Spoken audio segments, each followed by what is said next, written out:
టాలీవుడ్ లో డ్రగ్స్ ప్రకంపనలు కొనసాగుతున్నాయి. ఇప్పటికే 10 మంది సినీ ప్రముఖులకు నోటీసులు అందాయి. నోటీసులు అందుకున్న వారిలో hero Ravi Teja, young hero Navdeep, మరో యంగ్ హీరో తరుణ్, దర్శకుడు పూరి జగన్నాథ్ తో పాటు క్యారెక్టర్ ఆర్టిస్ట్ సుబ్బరాజు ఉన్నారు.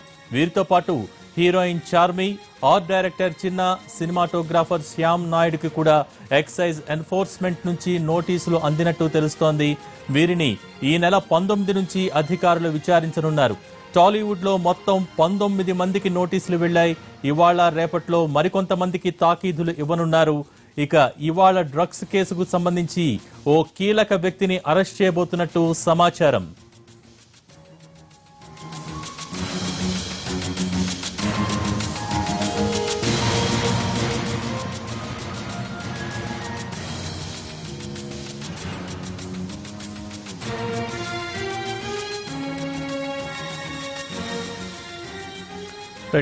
ఈ అంశానికి సంబంధించి మరిన్ని డీటెయిల్స్ అందించేందుకు మా ప్రతినిధి శర్మ సిద్ధంగా ఉన్నారు.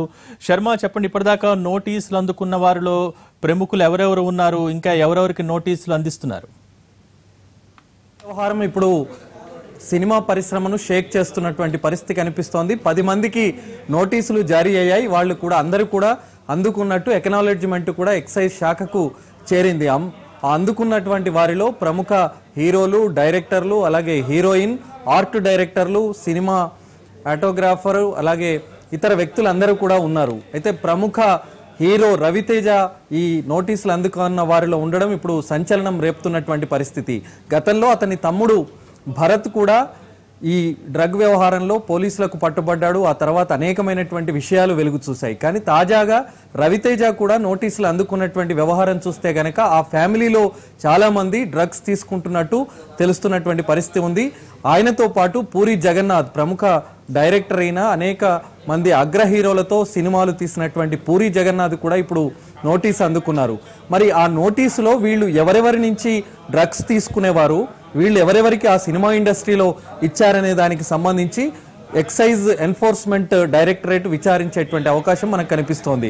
19 నుంచి 27 వరకు సుమారు 9 నుంచి 10 రోజుల పాటు వీళ్ళందరినీ కూడా ఒక్కో రోజు ఒక్కొక్కరిని విచారించబోతున్నారు. ఇప్పుడు అందుకున్నటువంటి 10 మందిలో పూరి జగన్నాథ్, హీరో రవితేజ, నవదీప్, అలాగే తరుణ్, ఆ సైడ్ హీరో సుబ్బరాజుతో పాటు మమైత్ ఖాన్ ఈమె, అలాగే చార్మి హీరోయిన్, చిన్న ఆర్ట్ డైరెక్టర్ కూడా ఉన్నారు. చిన్న, అలాగే శ్యామ్ నాయుడు సినిమాటోగ్రాఫర్, అలాగే శ్రీనివాసరావు, వీళ్ళందరూ కూడా నోటీసులు అందుకున్నారు.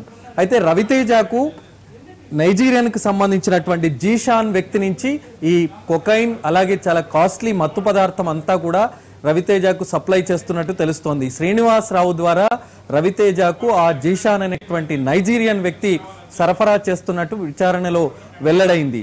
ఇక 10 రోజుల క్రితం పట్టుబడ్డటువంటి ఎక్సైజ్ ఎన్ఫోర్స్మెంట్ కు పట్టుబడ్డటువంటి కెల్విన్ నుంచి పూరి జగన్నాథ్ కు సరఫరా అవుతోంది. అక్కడి నుంచి ఆయన చార్మికి, అలాగే మమైత్ ఖాన్ కు, సుబ్బరాజుకి, ఇలా అందరికీ కూడా ఆయన ఇచ్చేవాడని తెలుస్తోంది. కానీ విక్రయించేవాడా, లేదంటే అతడు తన దగ్గర ఉన్నటువంటి ఆ పదార్థాన్ని వాళ్ళందరికీ చేరవేసేవాడా అనేటువంటిది కూడా ఇంకా విచారణలో వెలుగు చూడాల్సినటువంటి అవసరం ఉంది. మొన్నటి వరకు స్కూళ్లలో విద్యార్థుల వరకు చేరింది డ్రగ్స్. కానీ ఇప్పుడు టాలీవుడ్ లో గతంలో పాత విషయం అయినప్పటికీ కూడా ఇంకా చాలా మంది ఇలా సినిమాలో పనిచేస్తున్నటువంటి వాళ్ళందరికీ కూడా డ్రగ్స్ చేరవేత, ఆ తర్వాత వాళ్ళు సరఫరా చేస్తున్నటువంటి వైనం ఇప్పుడు అనేకమైనటువంటి సంచలనాలు రేపుతున్నటువంటి పరిస్థితి. ఇప్పటికీ కేవలం 10 మందికి మాత్రమే నోటీసులు జారీ అయ్యాయి.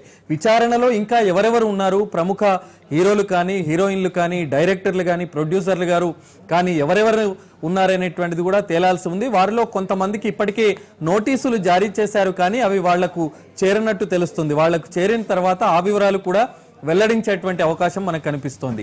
హీరో నవదీప్ గతంలో కూడా డ్రగ్స్ వ్యవహారంలో చాలా కీలకమైనటువంటి వ్యక్తి. అతను అప్పుడు విచారించినప్పుడు కూడా అనేకమైనటువంటి విషయాలు చెప్పాడు. ఇప్పుడు ఆ హీరోను కాపాడేందుకు, ఆ నవదీప్ను కాపాడేందుకు ఐదుగురు అగ్ర హీరోలు రంగంలోకి దిగినట్టు తెలుస్తోంది. ఎందుకంటే తరచూ ఆ అగ్ర హీరోలకు ఈ నవదీప్ పార్టీలు ఏర్పాటు చేసేవాడు.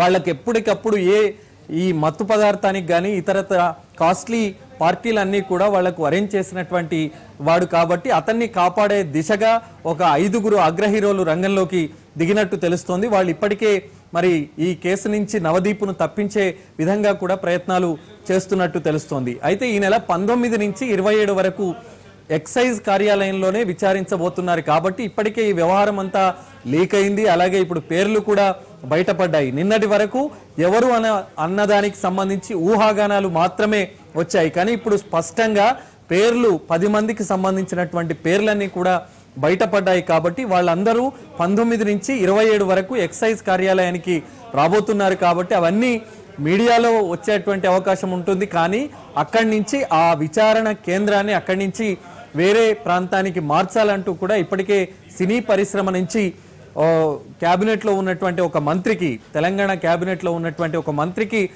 వాళ్ళు ఫోన్ ద్వారా సమాచారం అందించినట్టు తెలుస్తోంది. కానీ ఆయన మాత్రం వీళ్ళకి ఎవరికి కూడా స్పష్టమైనటువంటి హామీ ఇవ్వలేదు. ఎందుకంటే ఎన్ఫోర్స్మెంట్ డైరెక్టరేట్ చాలా పకడ్బందీగా విచారణ జరుపుతోంది. గతంలో హైదరాబాద్ పోలీసులు కూడా అనేక సందర్భాల్లో డ్రగ్స్ను పట్టుకున్నప్పుడు సినిమా ఇండస్ట్రీతో లింకులు ఉన్నాయనేటువంటి విషయం బయట పెట్టారు. కానీ వాళ్ళకి ఎవరికి కూడా నోటీసులు ఇవ్వలేదు. కేవలం పేర్లు బయట పెడతామని చెప్పి బెదిరింపులు మాత్రమే వచ్చినటువంటి సందర్భం. ఆ సందర్భంలో సినిమా ఇండస్ట్రీకి సంబంధించినటువంటి వాళ్ళు ఫోన్లో మాట్లాడడం, ఆ తర్వాత ఈ వ్యవహారం అంతా కూడా పక్కన పడినటువంటి పరిస్థితి. కానీ ఇప్పుడు ఎన్ఫోర్స్మెంట్ డైరెక్టరేట్ మాత్రం చాలా ఖచ్చితంగా వ్యవహరిస్తోంది. నోటీసులు జారీ చేసింది. 19 నుంచి 27 వరకు విచారించబోతోంది. అవసరమైతే వీళ్ళ వినియోగానికి సంబంధించి కానీ వీళ్ళు ఒకవేళ అమ్మకాలు జరిపితే గనక ఆ అరెస్టులు కూడా జరిగేటువంటి అవకాశం కనిపిస్తోంది. ఇప్పటికే ఈ కేసులో 12 మంది అరెస్ట్ అయ్యారు. కెల్విన్ ముఠా ఎవరెవరికి సరఫరా చేసిందనేటువంటి దానికి సంబంధించి కూడా అన్ని విషయాలు వాళ్ళు చెప్పినటువంటి సందర్భం, కస్టడీలో ఉన్నప్పుడు వాళ్ళు ఏ విషయాలు అయితే చెప్పారో దాని ఆధారంగానే ప్రస్తుతం నోటీసులన్నీ కూడా జారీ అయ్యాయి. ఇవాళ మధ్యాహ్నం ఒక కీలకమైనటువంటి వ్యక్తిని డ్రగ్స్ కేసులో అరెస్టు చేసే అవకాశం ఉంది. కానీ అతడు టాలీవుడ్కు సంబంధించినటువంటి వ్యక్త లేదా మరొక వ్యక్తి అనేటువంటిది తేలాల్సి ఉంది. కానీ అతడు మాత్రం చాలా కీలకమైనటువంటి వ్యక్తి, ఫెమిలియర్ పర్సన్ అనేటువంటి విషయం మాత్రం ఎక్సైజ్ ఎన్ఫోర్స్మెంట్ డైరెక్టరేట్ నుంచి వచ్చినటువంటి విషయం కాబట్టి ఆ వివరాలు మధ్యాహ్నం తర్వాత వెల్లడయ్యేటువంటి అవకాశం కనిపిస్తుంది. ఇప్పటికీ ఈ 10 మంది పేర్లు బయటికి వచ్చాయి. వాళ్ళంతా మరి ఏం చెప్తారు? ఇప్పటికే ఒక వ్యక్తి తనకు నోటీసు రాలేదనేటువంటి విషయం చెప్తున్నటువంటి పరిస్థితి ఉంది. కానీ ఇక్కడి నుంచి మాత్రం నోటీసులు వెళ్ళాయి.